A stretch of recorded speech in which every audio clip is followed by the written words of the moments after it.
خب آقا امروز میخوایم یه چالشی با سپنتا انجام بدیم. چرا اسمت مرتضیه؟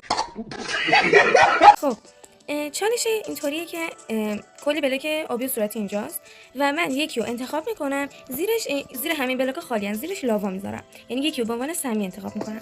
بعد سپنتا هم همینطور یکی رو به عنوان سمی انتخاب میکنه. بعد دونه دونه وای میستیم اینجا، اینا رو میکنیم. هر کی زودتر بیافته توی اون لاوا میبازه، یعنی لاوایی که طرف مقابلش انتخاب کرده. خب شروع کنیم. بریم. خب نبین روتون وری کن، واقعا جدی روتون وری کن. خب این انتخاب روتون وری کن. خب الان یه چیزی وایسا من دوباره روش بلاک بذارم. وایسا بعد دوباره هم بلاک روش بذاری دیگه. آره دقیقاً. خب بیا انتخاب کن. گذاشتی بیا. آره بیا.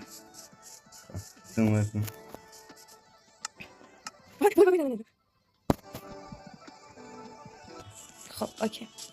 خب من الان بازی بزنم با سرور، بعد دوباره بیام. الان سرور بریم. اول من شروع کنم. چه استرس نده.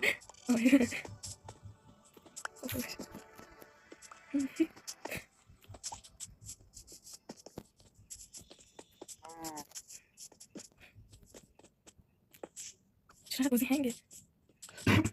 خب من یه تجربه میگم. آره یکی انتخاب کردی؟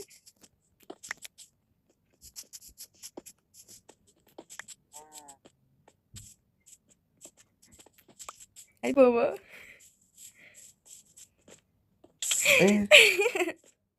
بختی آقا سپنتا، بختی. خب بر تو کدوم بود؟ آجی اصلا این برای خودم بود.